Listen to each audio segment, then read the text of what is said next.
What do you get? 15. 15 again. Kyle, yep. Let's go, mate. We're up and about. Wait for a few more saners to tune in and then we'll get stuck in. This is Jaden. He's been on the channel before, haven't you? I have. Back in 2019, I think. We went to Tassie against the Hawks. Is that the last time I was on it? 2018, actually. I might have been on it during 2019. Oh, yeah, you popped on the Essendon game. You joined. Yeah, Went on the car remotely. Yeah. We just got back from Adelaide Oval. Took a bit longer than usual. A lot of saners were up and about and keen for a chat. So, as always, I kindly obliged. You loved it. I was a little photographer for that. Yeah, Jade. For a good 25, 30 minutes. Jaden just happy to just take some snaps of me with some fans, which was good. Very happy at the end, and that kind of didn't feel like we were going to get that ending for like maybe 3.5 quarters of the game. Do you reckon? Yeah, I mean, it was sort of a game where we were in it when we probably didn't deserve to be. I know we're going to see a few comments regarding that, but yeah, in terms of the way we played, it was sort of same as last week, where first half we're trying to just force things and just not let the game come to us. And then, it's sort of becoming a routine where we wait until the second half and go, oh, okay, this is how we need to work things out, and we sort of switch it on from there. Yeah. Which, I mean, shows maturity. It shows that, we can still hang in there when the game's not on our terms, but it's games like this where the good teams like Melbourne and Brisbane show their dominance from the first bounce. They shift gears, don't they? Yeah, absolutely. So that's the next step that we got to get, and I mean, it was still, a good, mature win, but there's a few notes to take out of it as well, which is a positive sign. Yeah. Like you don't want to go into a game halfway through the season where, how do we improve? So, good start, good foundation, but there's more room for improvement. Yeah, and I mean, I kind of talked him up a little bit pre-game. Winhager, I said he'd get 20 plus or more, and that was mainly because someone had to stand up without Steele.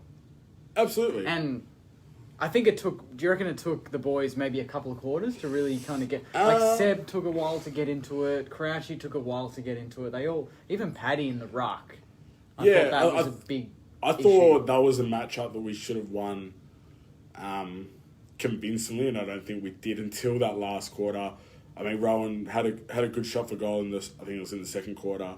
Oh, the start. The very start. The start of the second quarter, and then they went and kicked a goal. And it was sort of like an 11-point turnaround in a way. But apart from that, it took to the last quarter for not only Ryder to dominate, but then the midfield, Jones, Crouch, Gresham. I mean, it comes back to that we're taking way too long to come into it. But it shows that, whenever the game's still not on our terms, we're good enough when we're not good enough. And... the last 10 minutes or last 7 minutes was that, because we were 11 points up, and I told Jaden, I said, we're 1 goal away from winning. 1 goal. And we were, I reckon. With 10 minutes to go, would have sealed it. Yeah. They kicked 2 quick goals, hit the front, with 7 minutes to go, all the momentum at their home deck with their crowd on their shoulders. And then we go bang, bang, bang, bang, game over in 6 minutes. Yeah, and I mean, they still had a shot for goal as well.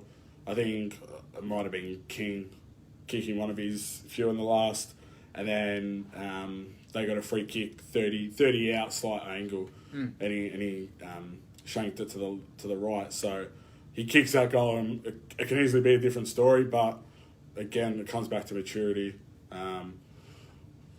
and players stepping up when they need to step up. Yeah, and early I thought the back line stood up huge. Like if you break up the game into forwards, mids, backs, we saw firsthand how good our back line was intercepting. Yeah.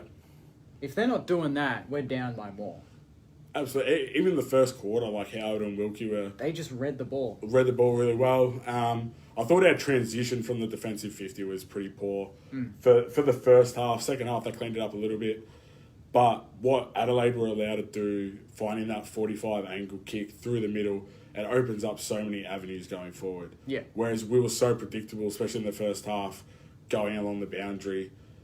And I said to you this pre-game, it happened last week with King, Ryder, Marshall, Membry, all just pointing and not creating space. It was just this. Yeah. Put it on my head.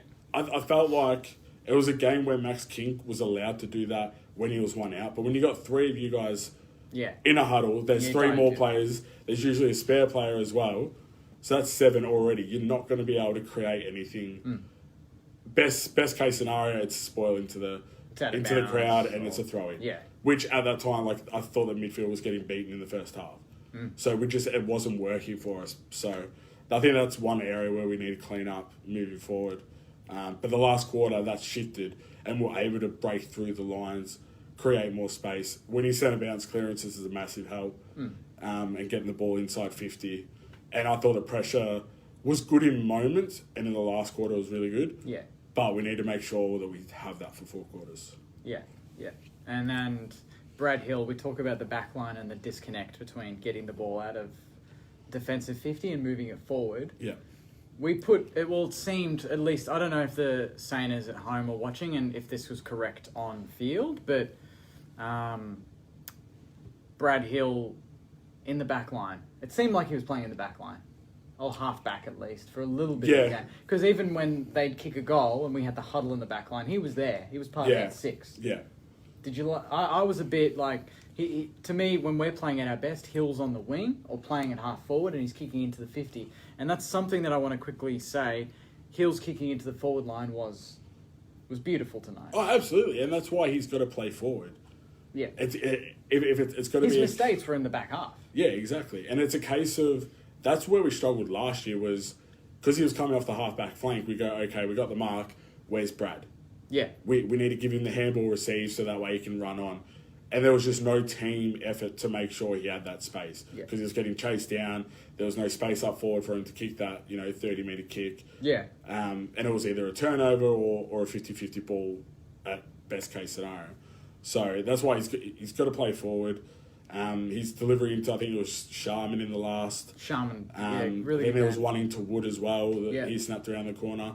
Like those, that's what we need. He set up about 4 goals then, didn't he? Yeah, like that's the missing piece of what's going to make, or a part of what's going to make us a good side to a great side. Yeah, is that link from that mid to the forward line. Yeah, and that's like when the game's not going your way, you're under pressure. You give it to Hill. Or you have a certain player. Sinks is another example. Yeah. His kicking out of the back half was brilliant tonight. Yeah, always hit the target. Absolutely. Yeah. And it just takes that momentum away from the other team. Yeah, and I think that's where we're missing Hunter Clark as well. Yeah, and Caulfield, so that they're the sort of 2 players that can allow Brad Hill to push up further as well. Yeah, and we brought in Nasai too, and he was good in patches. He's kicking again.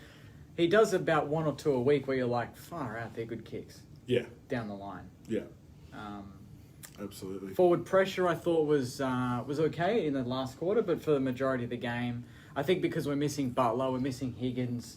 We're missing that ground ball pressure. Maybe a little bit too tall.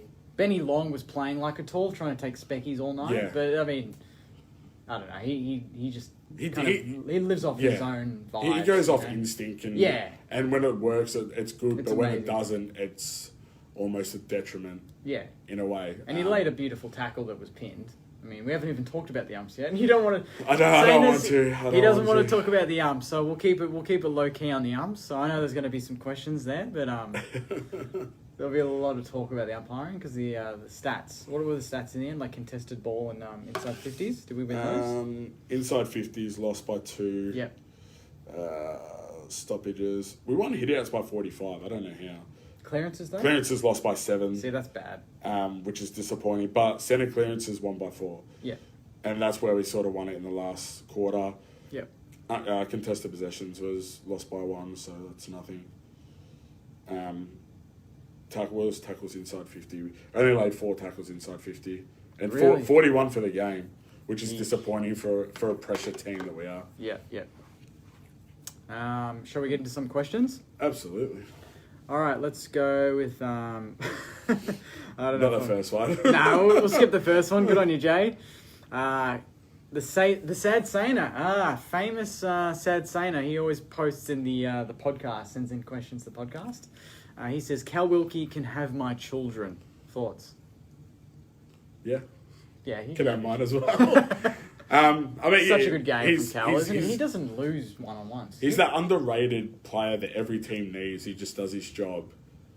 and he doesn't get sort of mentioned much through the media. But This week he did, though. This week he did, but I can guarantee you within the four walls of that club, everyone would go up to Wilkie every game and say, thank you, thank you, thank you. He was in Tex's head all Absolutely. night. Absolutely. How good is that? Because, like, Wilkie's the sort of guy that does his job and doesn't really get into the head of the... He's not that sort of emotional type. But tonight, the physical type, he yeah. had that mental edge of, like, I'm in your head, I've got you. I feel like I Tex love would that. be one of those players that... You got to do that? You could easily do it. It seemed like he got in there. He Like won two that or battle. three, statements, and you could be like, "Oh crap!" Like he's in my head now. I reckon he said a few things tonight that absolutely. no one's going to know what he Exactly. said, but you know. You'd have to. I'd do the same thing. Yeah. But no, he does the job every week. He does it, whether it's a big guy, small guy, doesn't matter who it is. He's that player that you just need. Yeah. Let's go with Tony. I have so much faith that we can play out the four quarters. Second half, again, was great. Yeah, I like it, but I don't like it. Yeah, it wasn't a four-quarter game. No. I mean, we won, what, 2 quarters of the game? We didn't win the first. Oh, we won the first, and we won the fourth. Did we win the second or third? No. No, we won the second as well. So we won 3 of the 4. Yeah. Huh. Surprising. It didn't feel like that, did it? Because we got let off the hook a lot. Yeah, they missed I a thought lot the of first shots. quarter they could have not almost buried us, but could have put some scoreboard pressure on quite easily. Yeah. And they finished the game kicking 9 goals, 15. Yeah. Which you take that away. I think they kicked 1 goal, 5 in the first, and they weren't difficult shots. You change that to 4 goals, 3 to 2 goals, and automatically we're on the back foot. Yeah, but we kicked straight in the end. Absolutely. Like, Kingy, we haven't even talked about Kingy. I was waiting for you to mention it. Maxi King, 6 straight. And this was a game that was tight at the start, pretty much into the last 10 minutes. Yeah, absolutely. And we needed someone to stand up. It didn't look like we were going to find goals at ground level. It just didn't look like we had to manufacture goals out of nothing, basically. Yeah. And King was that target, and he had his kicking. We were right behind some of those shots. You marked one of them, didn't you? Yeah, I think I pinched it off someone. Oh, no, it might have been Adelaide in the second quarter. But no, we said it, that it wasn't a case of like they were just sneaky in either. Yeah. They all went straight through Through the middle. And it sounds stupid, but if he gets one early, and he did, it was just, a slight angle. And if he kicks through it, the confidence, I would assume, would just skyrocket. Yeah, and we were talking... And now he walks off the park with 6 straight. 6 straight. And ultimately won us the game again. Yeah. And I just hope that, because it's going, the media are going to emphasise because that's what they do. Yeah. But now he goes, okay, that's the expectation. Obviously, he's never going to kick straight all the time. No. It's we're humans. We all make errors. We're not perfect. But as long as he's squaring the ledger, and he's kicking 4 goals 2, I'll take. What was it? 5 goals 1, perfect. But when it's 1 goal 6 against poor, that's when we question goes like that's sort of costing us wins. Yeah, but he'll win us. He's going to win us more games than he loses. Absolutely. Like you look at Buddy Franklin over his career. He's kicked a lot of bags to goals, but he's also missed it. He kicked 2 goals 13 in his 3rd year or something. Yeah, and we got to remember King's still young. He's bloody 21 or 22. And we were looking at it today, or tonight, and you just see he's just going through the motions. It doesn't look like he's working hard, but it doesn't, like when you look at him going for compared leads to Rui, it's not the same. Yeah, King is very lackadaisical. Yeah, but he's clunking him. That one in the second or first term, back with the fly, Yeah. and then he just clunks it.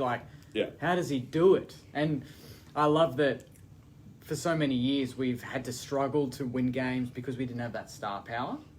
But now we're seeing evidence of We it. have We just stars. want the consistency. And it's not just King. Rose stood up at the end. Gresh got going.